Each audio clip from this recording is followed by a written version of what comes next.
ശബരിമല സ്വർണ്ണ കവർച്ചാ കേസിൽ 3 പ്രതികളെ കസ്റ്റഡിയിൽ വാങ്ങി SIT. ഒന്നാം പ്രതി ഉണ്ണികൃഷ്ണൻ പൊറ്റി, ബല്ലാരിയിലെ സ്വർണ്ണ വ്യാപാരി Govardhan, smart creation CEO Pankaj Bhandari എന്നിവരെയാണ് കൊല്ലം വിജിലൻസ് കോടതി ഒരു ദിവസത്തെ SIT കസ്റ്റഡിയിൽ വിട്ടത്.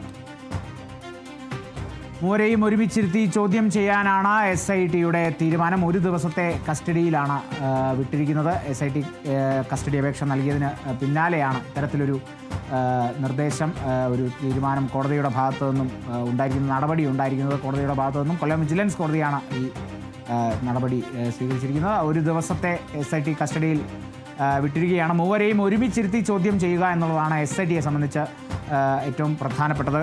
ഇവരെ 3 പേരെയും ഒരുമിച്ചിരുത്തി ചോദ്യം ചെയ്യുമ്പോൾ കൂടുതൽ മൊഴികളിലേക്ക് അല്ലെങ്കിൽ കൂടുതൽ വ്യക്തതയിലേക്കുമൊക്കെ തന്നെ വന്നേക്കാമെന്നുള്ള ഒരു പ്രതീക്ഷയിൽ തന്നെയാണ് പ്രത്യേക അന്വേഷണ സംഘം എന്നുള്ളത്. നമുക്കറിയാം, ആദ്യഘട്ടത്തിൽ ഉണ്ണികൃഷ്ണൻ പോറ്റി നൽകിയ മൊഴി പ്രകാരം ഈ ഗോവർദ്ധനുമായും പങ്കജ് ഭണ്ഡാരിയുമായും ബന്ധമില്ല എന്നുള്ള തരത്തിലൊക്കെയായിരുന്നു ആ മൊഴി ഉണ്ടായിരുന്നത്. പങ്കജ് ഭണ്ഡാരിയിലേക്ക് വന്നപ്പോഴും ഗോവർദ്ധനിലേക്ക് വന്നപ്പോഴും ഇത്തരത്തിൽ തന്നെയായിരുന്നു. പിന്നീട് ഒരു ഘട്ടം എത്തുമ്പോൾ ഇവർ തമ്മിൽ മുൻപ് പരിചയമുണ്ട്, അല്ലെങ്കിൽ വർഷങ്ങൾക്ക് മുമ്പേ തുടങ്ങിയ പരിചയമാണ് എന്നുള്ള ചില വിവരങ്ങളൊക്കെ പ്രത്യേക അന്വേഷണ സംഘത്തിന് ലഭിക്കുകയുണ്ടായി. അങ്ങനെയാണ് പങ്കജ് ഭണ്ഡാരിയിലേക്കും ഗോവർദ്ധൻ്റെയും ഒക്കെ അറസ്റ്റിലേക്കുമൊക്കെ തന്നെ നീങ്ങിയത് എന്നുള്ളതാണ് നമ്മൾ നേരത്തെ കണ്ടിരുന്നത്. ഇപ്പോൾ നിലവിലെ സാഹചര്യം അനുസരിച്ച് 3 പ്രതികളെയും ഒരുമിച്ചിരുത്തി ചോദ്യം ചെയ്യുക, അതിലൂടെ അന്വേഷണത്തിന് ബലം വരുന്ന നിരവധി വിവരങ്ങൾ ഈ 3 പേരിൽ നിന്ന് ശേഖരിക്കുക എന്നുള്ള ഉത്തരവാദിത്തങ്ങൾ തന്നെയാണ് പ്രത്യേക അന്വേഷണ സംഘത്തെ സംബന്ധിച്ചുള്ളത്. വരും